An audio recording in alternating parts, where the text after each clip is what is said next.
with the black stripper and all that. It turned out that was made up.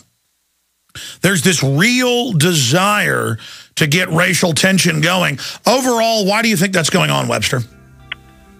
Well, again, the reason the media do this is because of at least a large part of these television characters are devoted to getting Obama reelected, and they're devoted to serving him in any way. All right, stay there. When we come back, I want to ask you why Obama's putting executive orders in to take over the economy, secretly arrest citizens, all the new wars. Where are they going? What's their big strategy? Webster Tarpley of Tarpley.net. Stay with us. We're on the march. The empire's on the... I wanted to ask Tarpley, who has been all over the world, very brave. He never talks about it, but he's somewhat of a madman.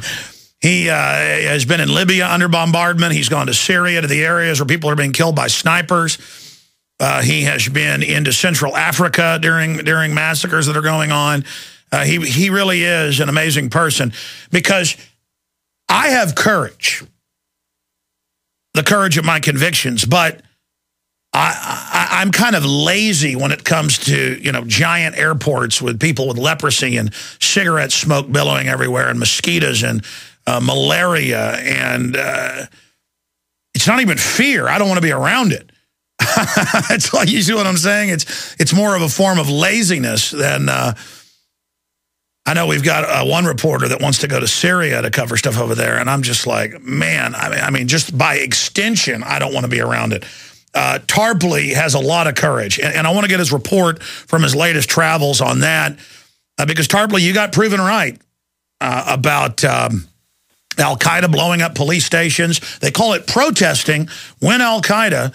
my headpiece unplugged. This headpiece for some reason keeps coming out of the plug. It like got smaller or something. It just pops out all the time. Tarpley certainly got proven right on that front, and we have now Al-Qaeda killing people being called protesting. I'm not saying Assad's a good guy either, but I mean, compared to Al-Qaeda, same thing with Muammar Gaddafi, and now they admit what Tarpley told us 8-9 months ago when he was there. He said they're lining blacks up and killing them. First time I ever heard that, when they were in the East. Now it's admitted, but the media's like, well, that's kind of liberal. So I digress. I want to get into Obama's power grab, where he's going. But first, let's get into your travels. Let's get into Corzine. I want to pick your brain on a host of issues about where the Anglo-American establishment is right now, since we've covered the diversion of the whole, Trayvon Martin race war they're trying to get cooking. You've been in Africa, the Coney 2012, all of it. What is going on right now? Actually, Alex, if I might, just some of the things you were just mentioning, I'm going to be at the International Spy Museum in Washington, D.C. on a week from today, next Monday, April 3rd, I think it is. April 2nd? Anyway, it's next Monday. And David Frum, remember him? He was a speechwriter in the Bush White House. He coined the term axis of evil for that State of the Union. And then Jonathan Kay, that I think you talked to, right? He's got you in his book, right, Among the Truthers. So I'm going to be debating them about 9/11, conspiracy theories, black ops, and more. 6:30 at the Spy Museum a week from today. Yeah, so. Frum's attacked me many times. He's a chief neocon, right. And the other guy wanted me to be in his book. I refused to, but I still think I haven't read the whole book. Anyway. Is that the guy out of Canada? Yes, right. They're both from Canada. No, because I had people show me the passage. He implies we had an interview, and I was never interviewed by him. Well, we'll try to straighten that out a week from today. Anyway, I think a good place to start is what's going on with Obama. We can see his intentions maybe most clearly from what he's doing in Seoul, South Korea. Right, we have this World Nuclear Summit. Right, a lot of countries are there, and we have this very interesting, inadvertent or maybe advertent, I don't know, but we have this sort of a leak where Obama is talking to Medvedev, who is still the president of Russia for a few more weeks until Putin takes over. Obama says to Medvedev, you got to give me a little more time, right? Like the song, give me a little more time because I'll have more flexibility after my re-election. And what he's talking about is anti-ballistic missile defense, right? The fact that the U.S. is putting these SM-3 interceptors and also Aegis cruisers in places along, you can say, the western edge of Russia, I suppose we could say, in the Black Sea, in the Baltic, in the Atlantic. And these are interpreted by Russia, and I think correctly, as part of a threatened first strike by the United States against Russia in some situation of tremendous... Yeah, that way you can nuke Russia with the nuclear subs and ICBMs, and when Russia tries to launch a retaliatory strike, when the missiles are incoming, the anti-missile system shoots those down, so it's a sneak attack grid. Yes, and of course you have to look at what is he trying to do. This is the last hurrah for Medvedev, at least as president, at least now, and hopefully for permanently.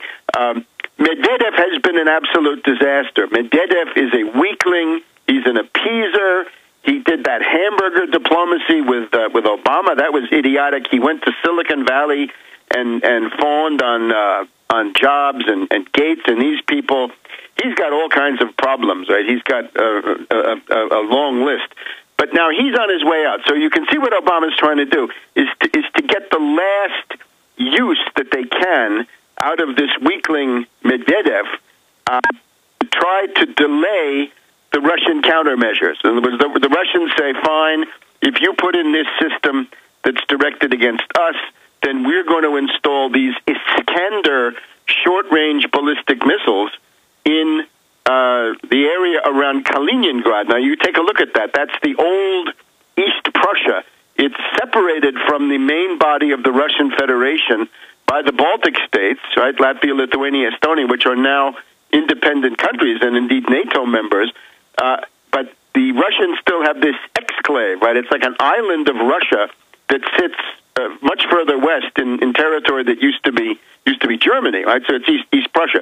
So Medvedev says, Putin has said, and the Russians have said, if you insist on having an anti-ballistic missile system, then we're going to put in these really fast strike weapons, right, that could hit, NATO bases in Germany within 2 or 3 minutes. So we'll balance you that way. So what Obama is obviously doing is saying, don't do that. Let me get reelected. I'm your friend. Give me a little more time.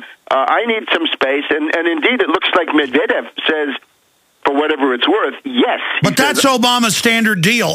Don't worry, they're not going to pass NDAA, and I don't want the secret arrest provision. Turns out he demands it, has it put in, but then says, don't worry, I won't sign it, then does sign it, then says, I won't use the power. Now he says he will. I mean, it's just total deception.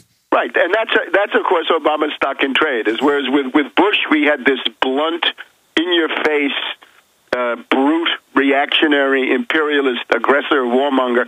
With Obama we have deception, dissembling, treachery, stab in the back, all this stuff. But now, what does this have to do with that executive order? The conversation between Medvedev and Obama, it seems to me, makes sense in this kind of a framework. The U.S. and NATO really have to push forward the destabilization of Syria, in particular, as much as they can.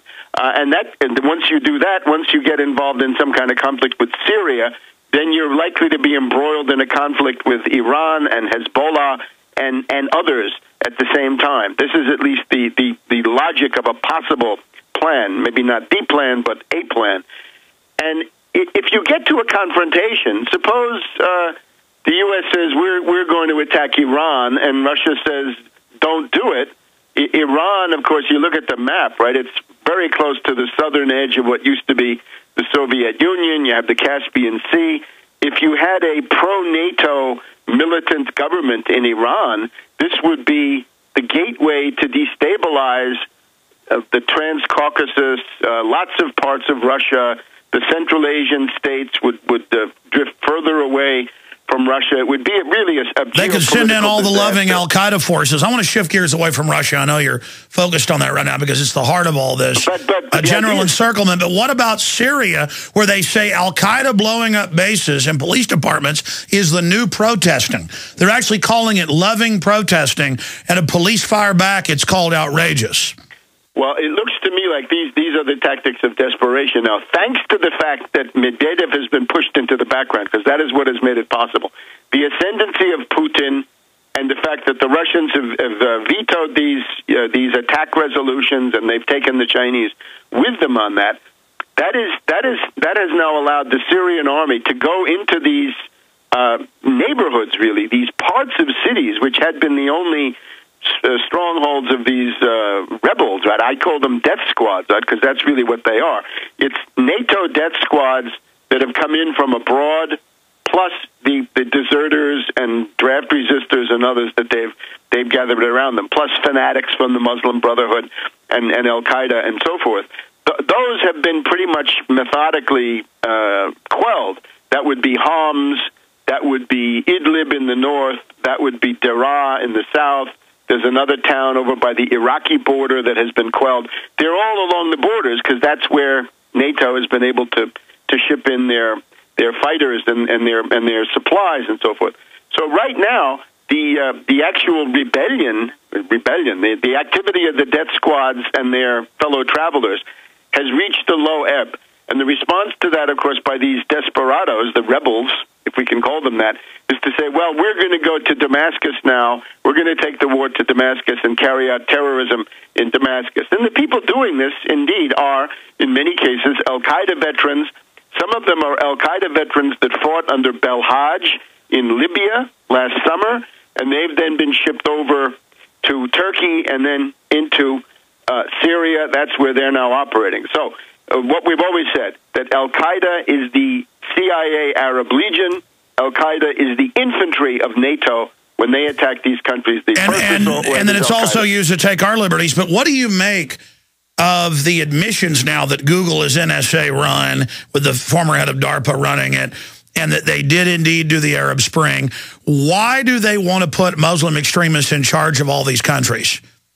I think the goal is to weaken them. The idea being that such stability as the Middle East has had has come through governments that you could generally say are some form of Arab socialism. I mean, that's the common denominator of these places. They all go back to President Nasser of Egypt, and a lot of them have strayed very far from what he represented. But if you look at Gaddafi in Libya, Assad in Syria, Mubarak in Egypt, whatever else they were, they claimed to be nationalist military. Now, again, a lot of them, completely struck out. Right, Mubarak, especially in his last 20 or 25 years, was not really doing anything. But again, better than a civil war, right? And that's really the choice, right? Because you look at Assad, you can say, well, there are problems with Assad. But if the choice becomes Assad or civil war, Assad or chaos, it's clear the choice has to be Assad, but not for the Syrian National Council, a bunch of foreign activists who were paid by NATO intelligence services, and not for the Free Syrian Army, right? Which is this. Well, sure. The State Department's real stated goal is to destabilize, put extremists in, put burqas on all the women's heads, slaughter the Christians and Jews. That's what the forces have said they're going to do in Syria. That's them saying it. And then I'm anti-American because I don't want to put Al-Qaeda in. I mean, how do they sell this? Give your rights up, Al-Qaeda's going to hit you, but then